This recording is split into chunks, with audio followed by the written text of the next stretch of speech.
प्रिय भक्तों, आज हम रामायण के लंका कांड में दोहा संख्या नंबर 34 और 35 तक सुनेंगे। तव सो नित की प्यास तृषित राम सायक निकर, तजेऊं तो ही ते ही त्रास, कटु जल पक निश्चर अधम। राम सिया राम जय जय राम। इस सोरठा का अर्थ है, श्री रामचंद्र जी के बाण समूह तेरे रक्त के प्यास से प्यासे हैं, वे प्यासे ही रह जाएंगे। इस डर से और कड़वी बकवाद करने वाले नीच राक्षस, मैं तुझे छोड़ता हूँ। मैं तव दसन तोरी बेलायक, आयशु मोहिन दीन रघुनायक। असिरिस होती दसहु मुख तोरो, लंका गही समुद्र महबोरो। इन चौपाइयों का अर्थ है, मैं तेरे दांत तोड़ने में समर्थ हूँ, पर क्या करूँ, श्री रघुनाथ जी ने मुझे आज्ञा नहीं दी। ऐसा क्रोध आता है कि तेरे 10 मुंह तोड़ डालूं और तेरी लंका को पकड़कर समुद्र में डुबा दूं। गुल्लरी फल समान तव लंका, बसहु मध्य तुम जंतु असंका। मैं बानर फल खात न बारा, आयशु दीनन राम उदारा। इन चौपाइयों का अर्थ है, तेरी लंका गुल्लर के फल के समान है, तुम सब कीड़े उसके भीतर निडर होकर बस रहे हो। मैं बंदर हूँ, मुझे इस फल को खाते क्या देर थी, पर उदार श्री रामचंद्र जी ने वैसी आज्ञा नहीं दी। जुगति सुनत रावण मुसुकाई, मूड सीखहि कहाँ बहुत जुठाई। बालिन का बहु गाल असमारा, मिली तपसिन ते भय सिलबारा। इन चौपाइयों का अर्थ है, अंगद की युक्ति सुनकर रावण मुस्काया और बोला, अरे मूर्ख, तू बहुत झूठ बोलना और तूने कहाँ से सीखा। बाली ने तो कभी ऐसा गाल नहीं मारा, जान पड़ता है तू तो पशुओं से मिलकर लबार हो गया है। साचे हूँ मैं लबार भुज भी हाँ, जो न उपारे तव 10 जी हाँ। समुझी राम प्रताप कपि कोपा, माछ सभापन करी पद रोपा। इन चौपाइयों का अर्थ है, अंगद ने कहा, अरे 20 भुजा वाले, यदि तेरी 10 जीभें मैंने नहीं उखाड़ ली तो सचमुच में ही मैं लबार हूँ। श्री राम जी के प्रताप को समझकर अंगद क्रोधित हो उठे और उन्होंने रावण की सभा में प्रण करके पैर रोप दिया। जो मम चरण सक्सी 60 टारी, फिर ही राम सीता मैं हारी। सुनऊ सुबट सब कह 10 सीसा, पद गई धरनी पछारहूँ कीसा। इन चौपाइयों का अर्थ है, अंगद ने कहा, अरे मूर्ख, यदि तू मेरा चरण हटा सके तो श्री राम जी लौट जाएंगे, मैं सीता जी को हार गया। रावण ने कहा, हे वीरों सुनो, पैर पकड़कर बंदर को पृथ्वी पर पछाड़ दो। इंद्रजीत आदिक बलवाना, हर्षि उठे जहाँ तहाँ भटनाना। झपटहि करी बल विपुल उपाई, पद न टरहि बैठहि सिरुनाई।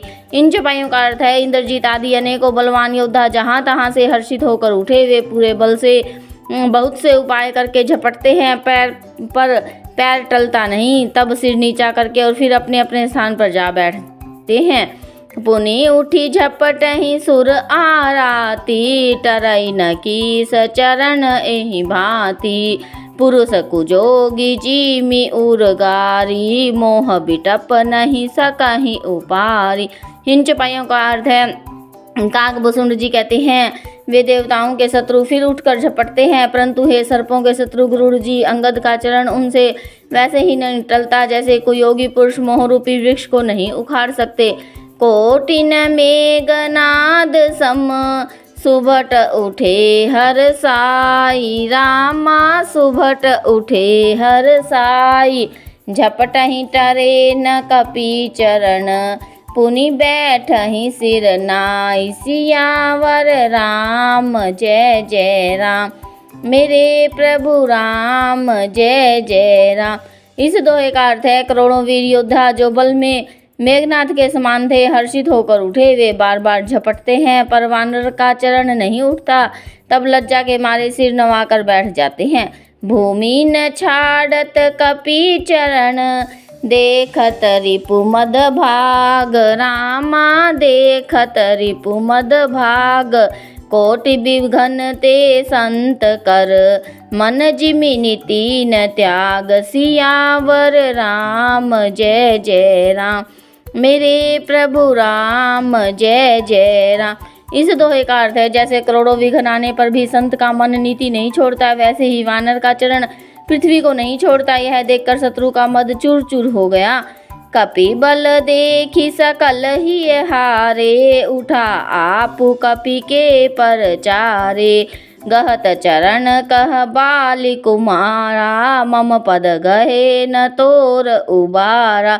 इन चौपाइयों का अर्थ अंगद का बल देखकर सब हृदय में हार गए। तब अंगद के ललकारने पर रावण स्वयं उठा। जब वह अंगद का चरण पकड़ने लगा तब बाली कुमार अंगद ने कहा, मेरा चरण पकड़ने से तेरा बचाव नहीं होगा। गहसी न राम चरण सठ जाई, सुनत फिरा मन अति सकुचाई। भयउ तेज हत सिरी सब गई, मध्य दिवस जिमि शशि सोहई।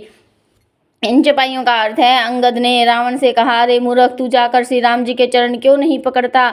यह सुनकर वह मन में बहुत ही सकुचाकर लौट गया। उसकी सारी श्री जाती रही। वह ऐसा तेजहीन हो गया जैसे मध्याह्न में चंद्रमा दिखाई देता है। सिंहासन बैठेऊ सिर नाई, मानहु संपत्ति सकल गवाई। जगदात्मा प्राणपति रामा, तासु विमुख किमि लह विश्रामा। इन चौपाइयों का अर्थ वह सिर नीचा करके सिंहासन पर जा बैठा, मानो सारी संपत्ति गवा कर बैठा हो। श्री राम जी जगत भर के आत्मा और प्राणों के स्वामी हैं, उनसे विमुख रहने वाला शांति कैसे पा सकता है। उमा राम की ब्रिकुटि बिलासा, होई विश्व पुनि पावई नासा। तृण ते कुलिश कुलिश तृण करई, तासु दूत पन कहूँ किमि टरई।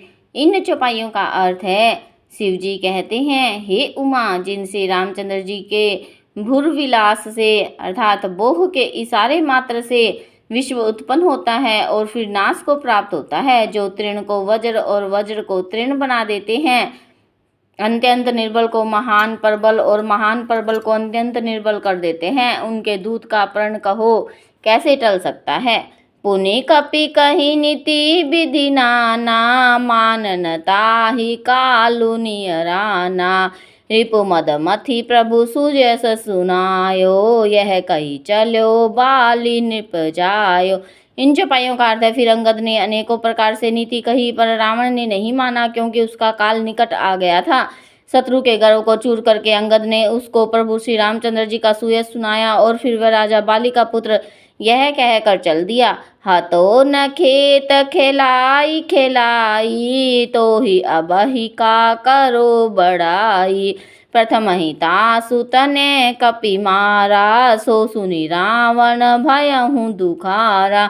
इन चौपाइयों का अर्थ है, रणभूमि में तुझे खिला खिला कर न मारूं तब तक अभी क्या बड़ाई करूं। अंगद ने पहले ही उसके पुत्र को मार डाला था। यह संवाद सुनकर रावण दुखी हो गया। जातु धान अंगद पण देखी, भय व्याकुल सब भय विशेषी।